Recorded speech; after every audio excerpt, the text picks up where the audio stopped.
अंधेरे कुएं का रहस्य। एक छोटे से गांव में एक बहुत पुराना कुआं था जिसे लोग अंधेरा कुआं कहते थे। गांव में इस कुएं के बारे में कई खौफनाक कहानियां प्रचलित थीं। लोग मानते थे कि इस कुएं के अंदर किसी बुरी आत्मा का वास है जो लोगों को अपने अंदर खींच लेती है।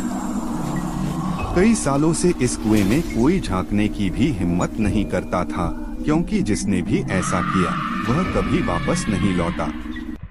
राधिका, एक युवा लड़की, अपने परिवार के साथ हाल ही में इस गांव में आई थी। उसने कुएं के बारे में सुनी कहानियों को सिर्फ अंधविश्वास मानते हुए नजरअंदाज कर दिया, लेकिन उसकी जिज्ञासा बढ़ती जा रही थी। एक दिन उसने ठान लिया कि वह इस रहस्य का पता लगाएगी, चाहे कुछ भी हो जाए। राधिका ने अपनी दोस्त पायल को इस बारे में बताया, लेकिन पायल ने उसे ऐसा करने से मना किया। राधिका की जिद के आगे पायल को भी उसके साथ चलना पड़ा। दोनों ने रात के समय कुएं के पास जाने का फैसला किया, क्योंकि उन्हें लगता था कि इस समय सबसे ज्यादा डरावनी घटनाएं हो सकती हैं। रात के सन्नाटे में जब पूरा गांव सो रहा था, राधिका और पायल चुपचाप कुएं के पास पहुंची। चारों ओर गहरा अंधेरा था और हवा में अजीब सी ठंडक थी। कुएं के पास पहुंचते ही दोनों ने महसूस किया कि वहां कुछ बहुत भारी और डरावना है। राधिका ने पायल की ओर देखा और कहा, हम यहाँ तक आ गए हैं, अब पीछे नहीं हट सकते। दोनों ने हिम्मत जुटाई और कुएं के अंदर झांकने लगी। अचानक कुएं के अंदर से एक ठंडी हवा का झोंका आया और उनके चेहरे पर लगा। उसी क्षण एक भयानक चीख सुनाई दी, जैसे कोई बहुत गहरे से मदद के लिए पुकार रहा हो। पायल ने डर के मारे राधिका का हाथ पकड़ लिया और कहा, चलो यहाँ से चलते हैं। लेकिन राधिका जिद पर अड़ी रही।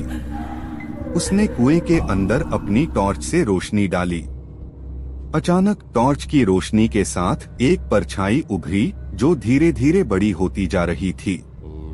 राधिका ने घबराकर पीछे हटने की कोशिश की, लेकिन तब तक बहुत देर हो चुकी थी। वह परछाई जैसे ही उन तक पहुंची, उन्होंने महसूस किया कि उनका शरीर ठंडा पड़ रहा है और सांसें घुटने लगी हैं। उसी समय कुएं से एक अदृश्य शक्ति ने राधिका को खींचना शुरू कर दिया। पायल ने राधिका को पकड़ने की कोशिश की, लेकिन वह असहाय थी। अचानक राधिका कुएं के अंदर गिर गई और उसकी चीख चारों ओर गूंज उठी। पायल ने डर के मारे गांव की ओर भागना शुरू किया। वह गांव में पहुंचकर बेहोश हो गई। सुबह जब पायल को होश आया तो उसने गांव वालों को पूरी घटना बताई। गांव के बुजुर्गों ने उसे समझाया कि वह कुआं शापित है। कई साल पहले एक निर्दयी जमींदार ने अपनी बहू को कुएं में धकेल दिया था और तब से उसकी आत्मा वहां भटक रही है।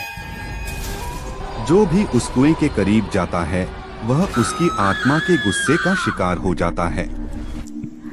उस दिन के बाद से पायल ने कभी भी उस कुएं की ओर देखने की हिम्मत नहीं की। गांव वालों ने उस कुएं को हमेशा के लिए बंद कर दिया और वह रहस्य हमेशा के लिए अंधेरे में ही दफन हो गया।